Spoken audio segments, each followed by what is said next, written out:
أحمد الله الذي أمر الناس بالمعروف ونهاهم عن المنكر، وأصلي وأسلم على النبي الأكرم الذي أرشد الناس إلى الأمر بالمعروف والنهي عن المنكر.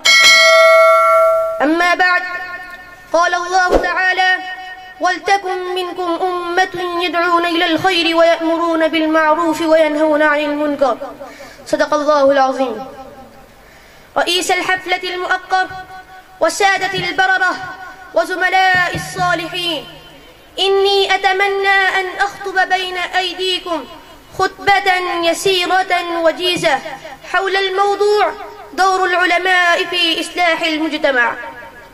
رئيس الحفلة الميمونة وضيوفنا المكرمين، إن الحواجز الحكومية والمادية في المجتمع التي تواجه علماءنا في هذا العصر المؤسف لم تكن موجودا أبدا منذ أوقات الحسنة من قبل.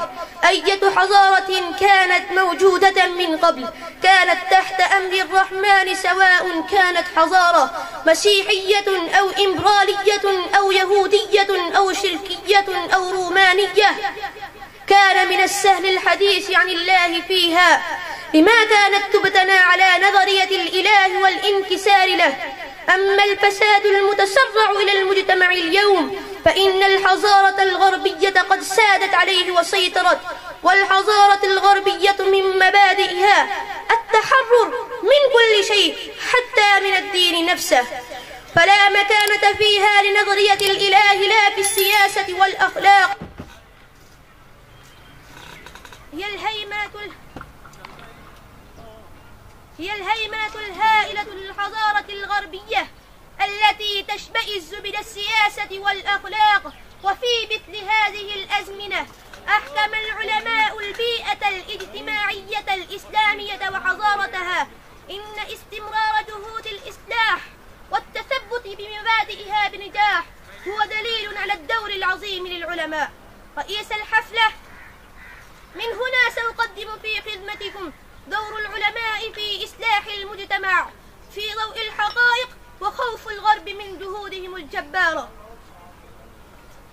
إخواني في الإسلام، إن أصل الهزيمة الذي حل بالمسلمين اليوم لم يأتي من قبل، وامتلاكهم للموارد المادية واستعبادهم للحكام المسلمين واحتكارهم للفضاء والإعلام ممسك بأيديهم ومفاتيح الكنوز المعدنية، وكانت هيمنة الحضارة الغربية تمتد إلى كل الجهات. لكن رغم ذلك أوروبا وأمريكا مرعوبتان من المسلمين. لماذا؟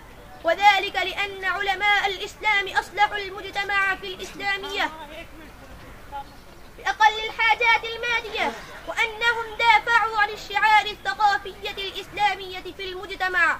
هناك قصة للتضحيات لدرجة لا توصف في هذا الصدد.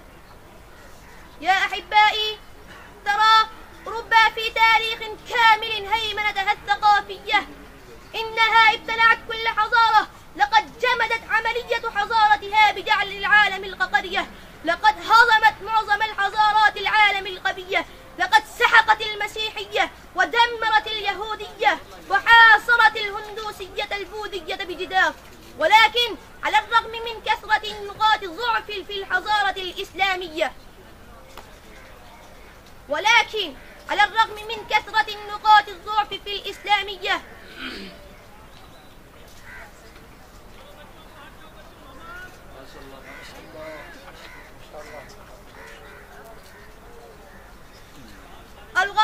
الغرب مفتخر بحق أنه إذا لم يدمر الدين تماما فإنه على أقل قد طرده من حياته، وفشل في استئصال المسلمين من حياة المسلمين، لأن نظام العبادة في الحضارة الإسلامية والنساء يرتدين الحجاب والبرقع وعقائد المسلمين آمنة تماما. إخواني، الغرب مفتخر بحق أنه إذا لم يدمر الدين تماما فإنه على أقل قد طرده من حياة الفرد، ولهذا علينا أن نفعل كل شيء في ضوئه. الأدباء الغربيون والشعراء والعقلاء والمجلات والإعلام كلهم ضد العلماء الإسلام والدين. نعم، ويقال إنهم إرهابيون وهم يجعلون عن احتياجات الزمان. يعتقد الغرب أن الإسلام هو قضية فردية، ولكن لا يزال بسبب العمل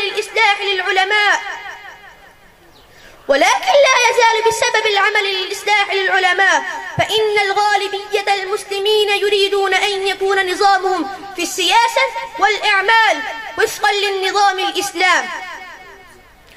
الغرب ينقص السم على الأحزاب الدينية وخطباء الإسلام، والغرب خائف مع كل السيطرة من عقائد المسلمين.